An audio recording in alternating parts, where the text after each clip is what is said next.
എല്ലാവർക്കും നമസ്കാരം. ഇന്ന് ഞാൻ തയ്യാറാക്കാൻ പോകുന്നത് ഒരു ഫിഷ് ഫ്രൈ ആണ്. അപ്പോൾ ഇതിലേക്ക് ആവശ്യമുള്ള സാധനങ്ങൾ എന്തൊക്കെയാണെന്ന് നമുക്ക് നോക്കാം. അപ്പോൾ ഫിഷ് ഫ്രൈക്ക് ആദ്യം വേണ്ടത് മുളക് പൊടി 3 ടീസ്പൂൺ, മഞ്ഞൾപ്പൊടി 1/4 ടീസ്പൂൺ, ഒരു 6 അല്ലി വെളുത്തുള്ളി ചതച്ചതാണ്, നല്ലതുപോലെ ചതച്ചെടുക്കണം, ഇല്ലെങ്കിൽ പേസ്റ്റ് ആക്കി എടുത്താലും മതി. പിന്നെ കുറച്ച് കറിവേപ്പില, പിന്നെ ലാസ്റ്റ് വറുത്തെടുക്കാനായിട്ട് ക്രഷ്ഡ് ചില്ലി ഒരു 2 ടീസ്പൂൺ. ഇത്രയാണ് ഇതിന് ആവശ്യമുള്ള സാധനങ്ങൾ. ഇനി നമുക്ക് മസാല പുരട്ടിയെടുക്കാം. ഞാൻ ഫിഷ് മാരിനേറ്റ് ചെയ്യാനായിട്ട് ഒരു ബൗളില് വെളുത്തുള്ളി, മുളക് പൊടി, മഞ്ഞൾപ്പൊടി, ഉപ്പ്, കുറച്ച് കറിവേപ്പില കൈകൊണ്ട് മുറിച്ചിട്ടതാണ്, ഇത്രയും കൂടെ ചേർത്തിട്ടുണ്ട്. ഇനി ഇതിലേക്ക് ആവശ്യത്തിന് വെള്ളം ചേർത്ത് ഞാനിതൊന്ന് മിക്സ് ചെയ്തെടുക്കാം. ഞാനിത് മിക്സ് ചെയ്തിട്ടുണ്ട്. ഇതിന് ഉപ്പെല്ലാം കണക്കിനുണ്ട്. ഇനി നമുക്ക് ഫിഷിന്റെ പീസസ് ഇതിലേക്ക് ചേർത്ത് കൊടുക്കാം. അപ്പൊ ഞാൻ ഇന്ന് എടുത്തേക്കുന്നത് കിളിമീനാണ്. ഇതിങ്ങനെ വരഞ്ഞു കൊടുക്കണം 2 സൈഡും. അതിന്റെ പീസസ് ഇതിലേക്ക് ചേർക്കാം.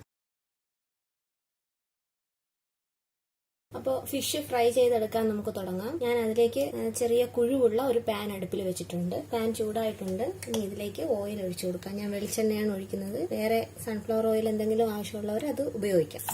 എണ്ണ ചൂടായിട്ടുണ്ട്. ഇനി നമുക്കിതിലേക്ക് ഫിഷിന്റെ പീസസ് ഇട്ട് കൊടുക്കാം.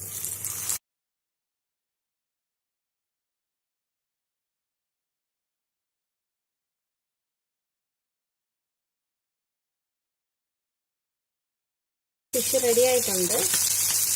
ഇനി നമുക്കിതെടുത്ത് മാറ്റാം. ഫിഷ് എല്ലാം ഞാൻ വറുത്ത് കോരിയിട്ടുണ്ട്. ഇനി നമുക്ക് ക്രഷ്ഡ് ചില്ലി കൂടെ വറുത്തെടുക്കാം. അപ്പൊ ഫ്ലെയിം ഇനി നല്ലതുപോലെ കുറച്ച് വെക്കണം. ഞാൻ നേരത്തെ എടുത്ത 2 ടീസ്പൂൺ ക്രഷ്ഡ് ചില്ലി കൂടെ ഞാൻ ഇതിൽ ചേർക്കുകയാണ്, വറുത്ത് കോരിയിട്ട് ബാക്കി വന്ന എണ്ണയിൽ.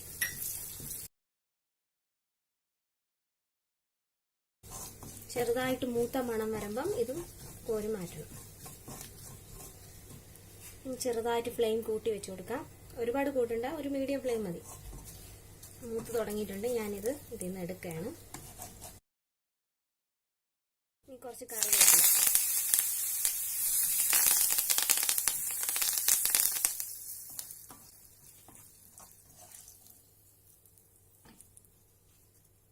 അങ്ങനെ നമ്മുടെ കിളിമീൻ ഫ്രൈ റെഡി ആയിട്ടുണ്ട്. ഇതെല്ലാവരും വീട്ടിൽ ചെയ്ത് നോക്കണം. എന്തെങ്കിലും അഭിപ്രായങ്ങൾ ഉണ്ടെങ്കിൽ കമന്റ് ചെയ്യാൻ മറക്കരുത്.